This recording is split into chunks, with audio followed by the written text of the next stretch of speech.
Okay, so in the urgent care main, to reduce some of the potential for medication errors, we took our medications after we came up with a much smaller formulary and placed them into plastic boxes where each medication is separated. On the front of each drawer, we've put the brand and generic name as well as the usual adult and pediatric doses if, applicable. We also color-coded them so that pink are injectable medications, purple are oral. If we come over to this cabinet, we have red, which would be high-risk medications or medications that are outside the scope of practice for MAs to give.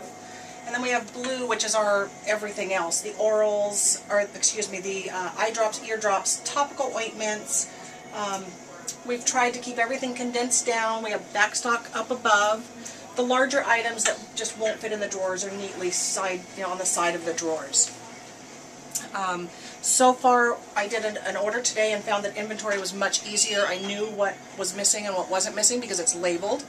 And I haven't had too much complaint from the staff. They're still learning where everything is, and the physicians are a little challenged with finding things.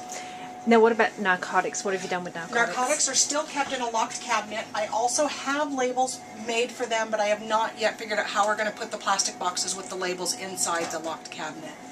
But I do have the exact same labels. Of course, the narcotics are all red because they're all high risk. Great. So with our lidocaines, we found that the 50 ml vials were far too large. We were discarding more than was actually being used with the 28-day policy.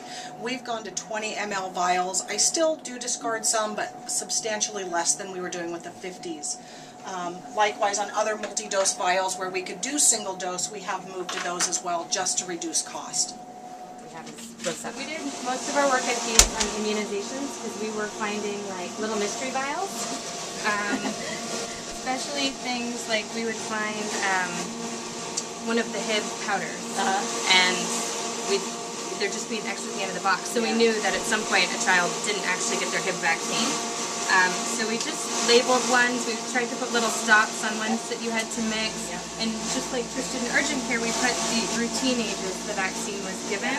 And they're kind of separated by age group and how we use them most commonly. So